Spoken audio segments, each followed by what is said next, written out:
Poison Pet Build. At least the version of it that I have, you can build it a bunch of different ways. And it is capable of doing 70k damage ticks of poison um, to a single target enemy if everything's attacking it, and it is a lot of damage. We can actually almost kill the training dummy. We can get it to about half life before we run out of mana. I'm actually tempted to almost get more mana to see if we can actually do it, or at least put a weapon on that has mana regen. But let's go ahead and explain the build. And what we're running is obviously the Scorpion, Wolf, and Bear, along with Frenzy Totem and Entangling Roots. With the Scorpion, you can mix and match these skills however you want. This is just how we have it set up. You can go for more damage over time if you want, but we put 1 point in everything on the left just for a chance of it happening. So we got a 10% chance to poison on hit with 5 health. A 10% chance to inflict blinding poison. We do 10% chance to cause bleed with 20% more damage over time effects. And we got a 20% increased area, and our Scorpion's 10% larger with each attack. It doesn't get 10% larger with each attacks, it just has a 20% increased area of effect with its attacks. On the right side, and this is where you can put everything if you want, we have a 6-second cooldown with Acid Lob. We have 150% increased poison damage. This is a must. We got a 40% increased area of effect and poison chance when you use its skill Venom Nova.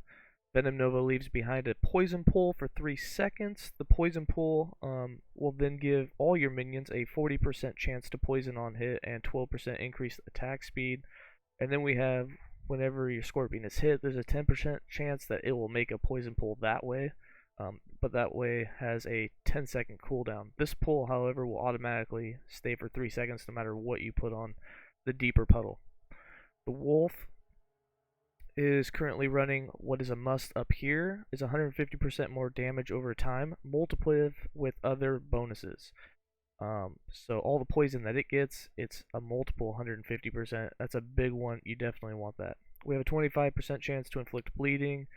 And 8 health on hit. You could either take the 8 health on hit, or you could do the 1 point and 30 additional dodge rating. Honestly, the wolves ain't going to dodge very much end game with that, so we just went with the 8 health on hit. It doesn't matter whichever one you take. We also have 2 points in wolves, have 20% increased attack speed. You want as much attack speed as possible.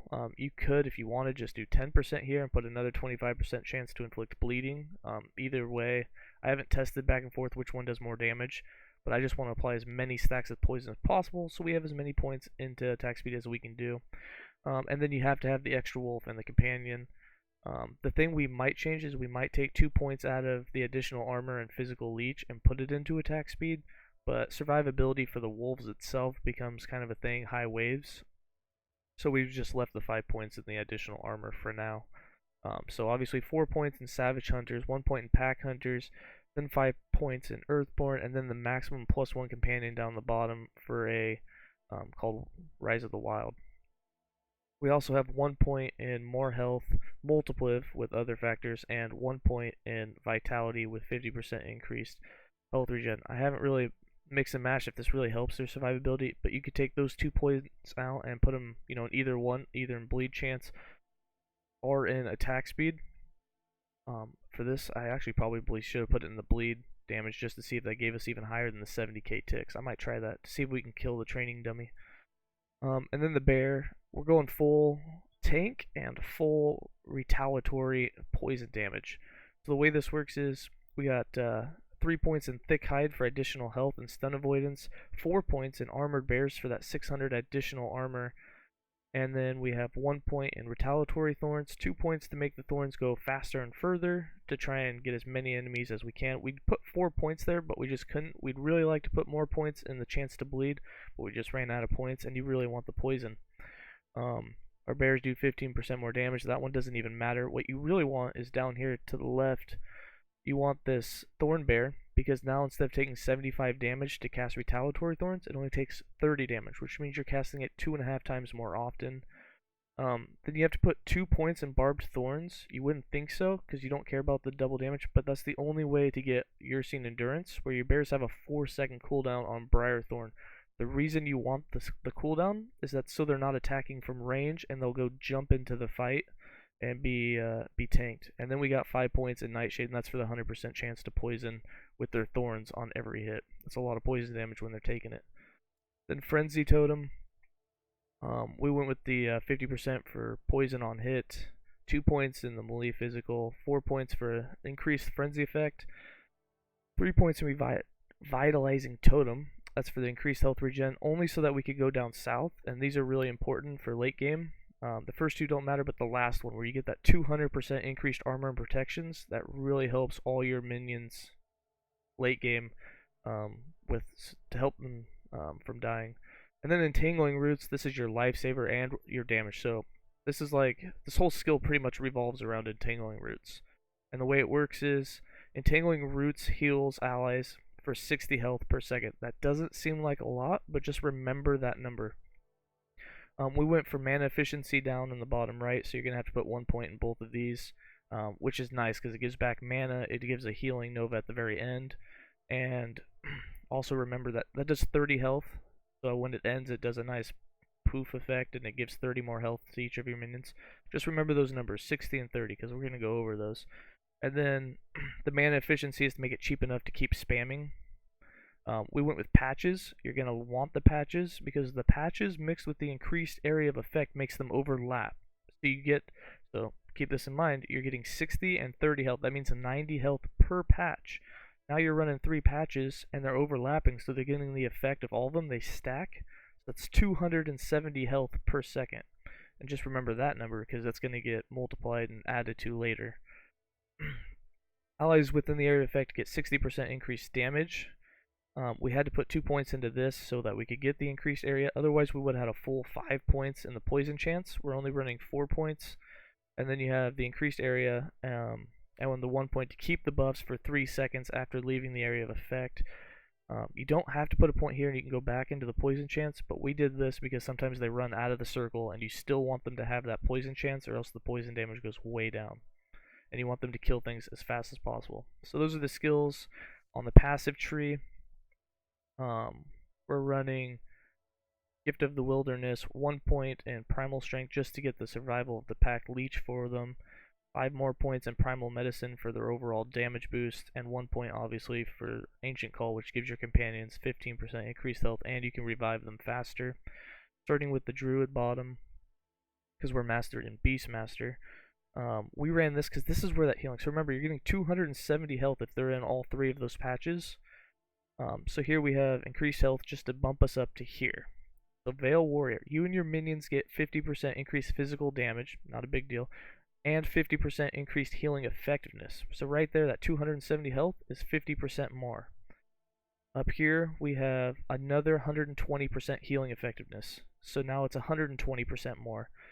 1 point in this just to get up here where we get 75%. This is only for the minions, but if you add 75 to 50, that's 125, and you add that to the 120, that's 240. 240%, and our boots that we're wearing give us another 80, which means you're at 320%. So if you take that 270 health and increase it by 320%, I don't know what it is off the top of my head. I didn't do the math, but it's around 800 health, meaning you're healing your pets for 800 health a second, and you yourself, minus 75% of that, are also getting healed. So you're getting healed for about 500 to 600 health per second, and you're laying down those stacks 100% of the time. So you're always being healed, so you can actually take some damage, but it keeps your minions alive. We got 5 points in Shaman. This is for the mana regen. If we had more points, we'd obviously like to get that other 6%, but we just don't have it. And then in the regular Beastmaster, we went with Gearson Strength for the health. We went for some melee leech, which we could actually get rid of. This, it helps the pet survivability, but now that we're going full heal, I'll probably change some of these up. I think I needed all these, though, for the minimum amount to keep going up. But 6 points in the chase for increased attack speed of your minions. 10 points here would obviously be the best, because you want your wolves to attack as fast as possible. And 2 that you really need is Ennovenom, or Envenom, however you want to pronounce it. Give your minions 50% additional chance to hit on melee attacks, and then 75% increased damage with caustic poisons. Then up above, we got 3% increased melee damage to you and your minions. You don't need that point. And we obviously haven't even maxed out the dodge and glancing blow. Another 5. We only got 5 points left. We're level 95. When we hit level 100, the last 5 points are going right here for their survivability. And then we got 5 points in Berserker, and that's just for the increased attack speed. Anyways, so just to show you guys the damage that they do here. And it's the roots that does it all, but we'll zoom in a little bit so you can see the ticks. You're going to see it get up to 70k ticks, and the training dummy's life, we can actually get it down to about half, which I didn't even know was possible. My goal now is to kill it and see what happens, but lay down some roots, your Nova, your Totem, your Howl, and you can see this dummy just takes damage.